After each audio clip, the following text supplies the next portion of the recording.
ಪಶು ವೈದ್ಯ ಕ್ಷೇತ್ರದಲ್ಲಿ ಸಾಂಪ್ರದಾಯಿಕ ಚಿಕಿತ್ಸಾ ಪದ್ಧತಿ.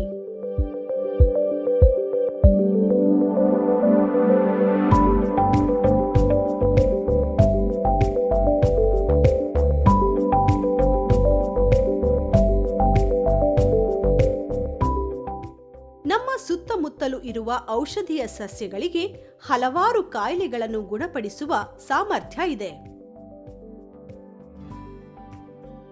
ದೀರ್ಘಕಾಲಿಕ ಕಾಯಿಲೆಗಳಿಗೆ ಸಮರ್ಪಕವಾಗಿ ಕಾರ್ಯನಿರ್ವಹಿಸಬಲ್ಲ ಸಾಮರ್ಥ್ಯ ಆಯುರ್ವೇದ ಚಿಕಿತ್ಸಾ ಪದ್ಧತಿಗೆ ಇದೆಯಾದರೂ ಹಿತ್ತಲ ಗಿಡ ಮದ್ದಲ್ಲ ಎಂಬಂತೆ ಈ ಪದ್ಧತಿ ಜನಪ್ರಿಯತೆಯಿಂದ ದೂರ ಉಳಿದಿರುವುದು ನಿಜಕ್ಕೂ ವಿಪರ್ಯಾಸ ಎನ್ನಬಹುದಾಗಿದೆ.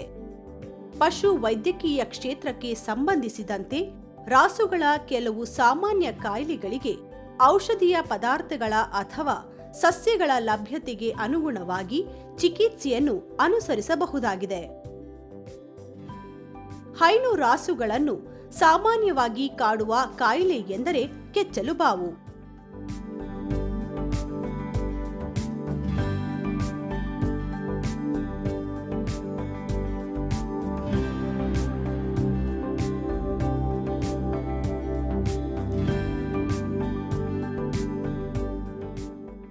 ಇದರ ಚಿಕಿತ್ಸೆಗೆ ಬೇಕಾದ ಪದಾರ್ಥಗಳೆಂದರೆ 250 ಗ್ರಾಂನಷ್ಟು ಲೋಳೆಸರ ಅಥವಾ ಅಲೋವೆರಾ, 3 ನಿಂಬೆ ಹಣ್ಣು, 50 ಗ್ರಾಂ ಅರಿಶಿನ ಪುಡಿ ಮತ್ತು 5 ಗ್ರಾಂನಷ್ಟು ಸುಣ್ಣ.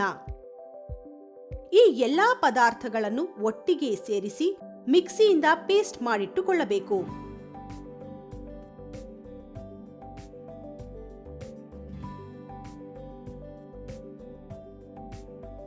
ಮೊದಲು ಕೆಚ್ಚಲಿನಲ್ಲಿರುವ ಹಾಲನ್ನು ಸಂಪೂರ್ಣವಾಗಿ ಹಿಂಡಿ ಹೊರತೆಗೆಯಬೇಕು.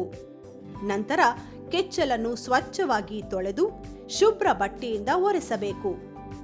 1 ಹಿಡಿ ಲೋಳೆಸರ ಪೇಸ್ಟ್ಗೆ ಸ್ವಲ್ಪ ನೀರು ಸೇರಿಸಿ ಬಾವು ಪೀಡಿತ ಕೆಚ್ಚಲಿಗೆ ದಿನಕ್ಕೆ 3 ಬಾರಿಯಂತೆ ಲೇಪಿಸಬೇಕು. ಈ ಚಿಕಿತ್ಸೆಯನ್ನು 2 ರಿಂದ 3 ದಿನಗಳವರೆಗೆ ಮುಂದುವರೆಸಬೇಕು. ಜೊತೆಗೆ ಪ್ರತಿದಿನ 20 ಗ್ರಾಂ ಟ್ರೈಸೋಡಿಯಂ ಸಿಟ್ರೇಟ್ ಪುಡಿಯನ್ನು ಪಶು ಆಹಾರದೊಂದಿಗೆ ಬೆರೆಸಿ ತಿನ್ನಿಸಬೇಕು. ಕೆಚ್ಚಲು ಬಾವಿನ ತೀವ್ರತೆಯನ್ನು ಕಡಿಮೆ ಮಾಡುವಲ್ಲಿ ಈ ಚಿಕಿತ್ಸೆ ಸೂಕ್ತವಾಗಿರುತ್ತದೆ. ಕಡಿಮೆ ವೆಚ್ಚದಲ್ಲಿ ಚಿಕಿತ್ಸೆ ದೊರಕಿದಂತಾಗಿ ಹೈನುಗಾರರಿಗೆ ಆರ್ಥಿಕ ಹೊರೆ ಕಡಿಮೆಯಾಗಲಿದೆ. ಜೊತೆಗೆ ಹಾಲು ಉತ್ಪಾದನೆಯು ಸಹಜ ಸ್ಥಿತಿಗೆ ಬರಲಿದೆ. ಹೈನುಗಾರಿಕೆಯಲ್ಲಿ ನಷ್ಟ ಹೊಂದಲು ಕಾರಣವಾಗಿರುವ ಮತ್ತೊಂದು ಸಮಸ್ಯೆ ಎಂದರೆ ಬೆದೆ ಪುನರಾವರ್ತನೆ ಸಮಸ್ಯೆ. ಅಂದರೆ ರಾಸು ಬಾರಿ ಬಾರಿಗೂ ಬೆದೆಗೆ ಬರುವುದು.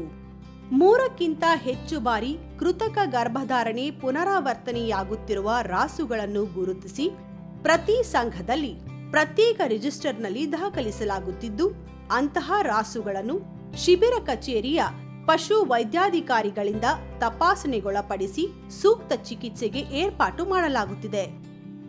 ಬೆದೆ ಪುನರಾವರ್ತನೆ ಸಮಸ್ಯೆಗೆ ಆಯುರ್ವೇದ ಪದ್ಧತಿಯಲ್ಲಿನ ಚಿಕಿತ್ಸೆಗೆ ಅವಶ್ಯವಿರುವ ಪದಾರ್ಥಗಳೆಂದರೆ ಬಿಳಿ ಮೂಲಂಗಿ, 1 ಪೂರ್ತಿ ಲೋಳೆಸರ, 4 ಹಿಡಿ ಮಂಗರಬಳ್ಳಿ, 4 ಹಿಡಿ ನುಗ್ಗೆ ಸೊಪ್ಪು, 4 ಹಿಡಿ ಕರಿಬೇವಿನ ಜೊತೆಗೆ 5 ಗ್ರಾಂ ಅರಿಶಿಣ ಪುಡಿ.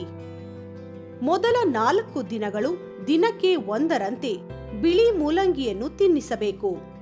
ಮುಂದಿನ 4 ದಿನಗಳು ದಿನಕ್ಕೆ 1ರಂತೆ ಲೋಳೆಸರ ಎಲೆಯನ್ನು ಮುಳ್ಳಿನ ಭಾಗವನ್ನು ತೆಗೆದು ತಿನ್ನಿಸಬೇಕು.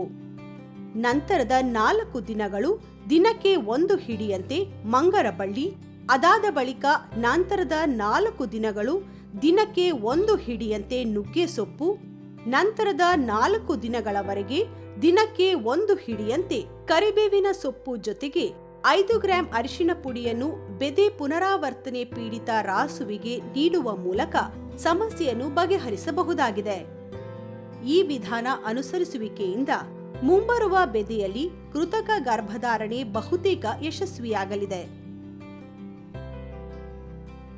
ಇದೇ ರೀತಿ ರಾಸುಗಳನ್ನು ಬಾಧಿಸುವ ಇನ್ನಿತರೆ ಹಲವಾರು ಕಾಯಿಲೆಗಳಿಗೆ ಔಷಧೀಯ ಸಸ್ಯಗಳು ಅಥವಾ ಪದಾರ್ಥಗಳು ಸ್ಥಳೀಯವಾಗಿ ಲಭ್ಯವಿದ್ದು, ಪರ್ಯಾಯ ಚಿಕಿತ್ಸೆಗೆ ಅವುಗಳನ್ನು ಬಳಸಿಕೊಳ್ಳುವ ಮೂಲಕ ಚಿಕಿತ್ಸಾ ವೆಚ್ಚವನ್ನು ಕಡಿಮೆಗೊಳಿಸಬಹುದಾಗಿರುತ್ತದೆ.